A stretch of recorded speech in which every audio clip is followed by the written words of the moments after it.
discuss fifth problem on valuation of shares. Okay, fifth problem ಬೆಳಗ್ಗೆ ಕಳಿಸಿದ್ದೆ ನಿಮಗೆ WhatsApp ನಲ್ಲಿ ನೋಡ್ಕೊಂಡಿದ್ದೀರಲ್ಲ. Fifth problem on 31st/12/2008 the balance sheet of Sunset Limited was as follows. Okay, liability side alli 5000 shares of ₹100 each fully paid, then P&L account, bank overdraft, creditors, provision for taxation, proposed dividend. Ishtu items ide. Idralli capital and P&L account both are the amount belonging to the shareholders. Okay, they should not be taken as outside liabilities. So in this case, outside liabilities include bank overdraft, creditors, provision for taxation and proposed dividend. Last four items come under outside liabilities. Okay, now on the asset side you are given both fixed assets and current assets. Now we will look into the adjustments. The net profit of the company after deducting all working charges and providing for depreciation and taxation were as under. The net profit of the company after deducting all working charges and providing for depreciation and taxation were as under. Net profits for the last 5 years are given in the problem. Okay, on 31/12/2008 land and buildings were valued at ₹2,50,000, plant and machinery at ₹1,50,000. Okay, revalued figures anna net assets computation ge ನೀವು ತಗೊಳ್ಳಬೇಕಾಗುತ್ತೆ. In view of the nature of the business, it is considered that 10% is a reasonable return on tangible capital. Okay, 10% is a reasonable return on tangible capital andre this is the normal rate of profit in the industry. Okay, normal rate of profit that is made by all other similar factories, similar organizations of the industry. So this is to be taken as normal rate of profit.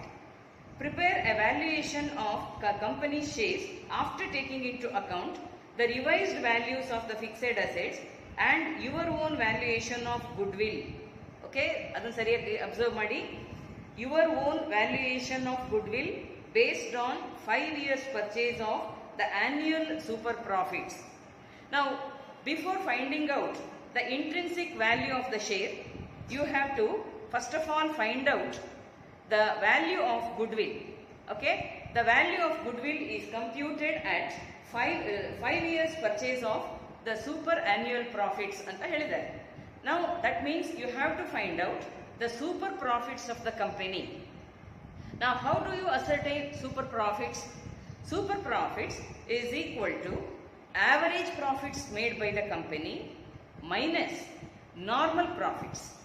Okay, so super profits is equal to, here we will start with the computation of formula for goodwill. Okay, goodwill is equals super profits into 5 years purchase. 5 years purchase. Okay, now you have to find out super profits of the company. Okay, super profits is equal to average profits minus normal profits. Okay, super profits is equal to average profits made by the company minus normal profits. Okay, now average profits, you can find out the average profits with the help of the profits given for 5 years. Okay, here profits given for 5 years as per the problem is, now we will find out average profits. Okay, average profits of 5 years. 85,000 first year profit, second year 96,000 plus 90,000 plus 1 lakh plus 95,000. This is the profit for the last 5 years divided by 5. 5 years comes to rupees 1 lakh, sorry, 93,200. comes to rupees 93,200. This is the average profits of the last 5 years. This is the actual profits, actual average profits earned by the company during the last years. Okay. Now you have to find out now the normal profits. Normal profits means normal profits is calculated with the help of normal rate of return given in the problem. Now what is the normal rate of return? It is 10%. Okay, it is clearly given in the problem, 10%. That means the similar firms which are carrying on similar businesses in the industry are earning a profit of 10%. This is the normal rate of return, normal rate of profit made by other similar companies. So now we will calculate what is the normal amount of profit earned by other similar concerns. Okay. So normal profits is calculated at 10% of average capital employed. Okay. It is given there that on tangible capital employed, now you have to take into account the average capital employed. Okay. Now you have to calculate the average capital employed, and afterwards you have to calculate the normal profits, because it is 10% of average capital employed. Usually average capital is calculated by taking into account the opening stock and opening capital and closing capital. Here the formula, normally used formula for average capital is opening capital plus closing capital divided by 2. This will give you the average capital employed.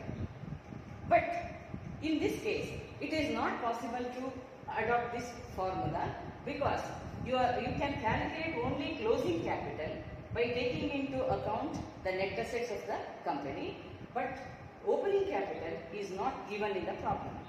So you just cannot apply this particular formula for calculating the average capital employed. So for that purpose, you can adopt one more formula. There is another formula for calculating the average capital employed. So average capital employed is equal to closing capital minus half of closing capital plus closing capital minus half of current year's profits. Okay, half of current year's profits. Now you have to take into account, you have to first find out the closing capital, and afterwards you have to calculate half of the, you have to deduct half of the current year's profits. Now current year profits is given in the problem. Last year, that is the balance sheet date should be taken as the current year. Balance sheet year should be taken as the current year. Here the balance sheet is given for the year ending 31/12/2008. So 2008 is taken as the current year. The profit for 2008 is 95,000. It is clearly given in the problem. Okay. So half of current year's profit you can calculate, half of 95,000. But now you have to calculate the closing capital employed in the company. Now closing capital employed in the company can be calculated by computing the net assets of the company excluding goodwill. Here goodwill is not given. Now you have to find out the value of goodwill. Now for the purpose of calculation of goodwill, okay, so for the purpose of calculation of goodwill, we are going through these steps.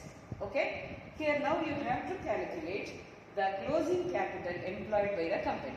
This is because the logic behind this formula is that the difference between closing capital and opening capital will be nothing but the current year's profit.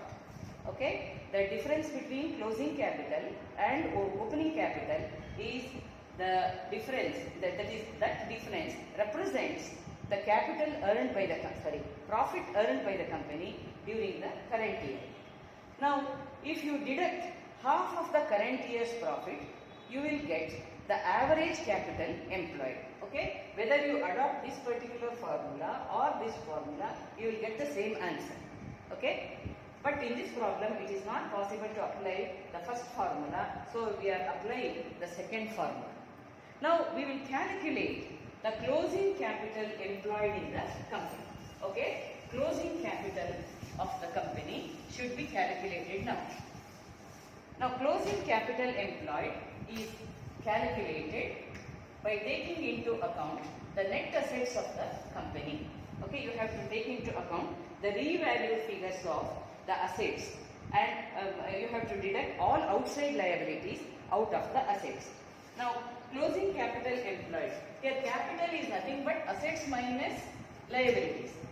Okay, we are calculating the capital on the basis of this particular formula.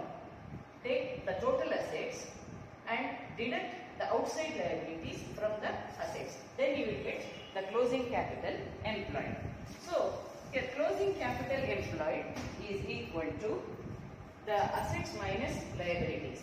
Okay, if you come to the assets, now we will calculate net assets available to equity shareholders.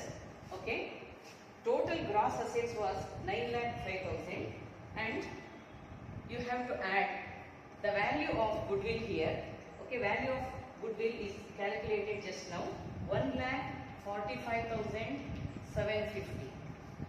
So total gross assets after including goodwill, okay, after taking into account goodwill is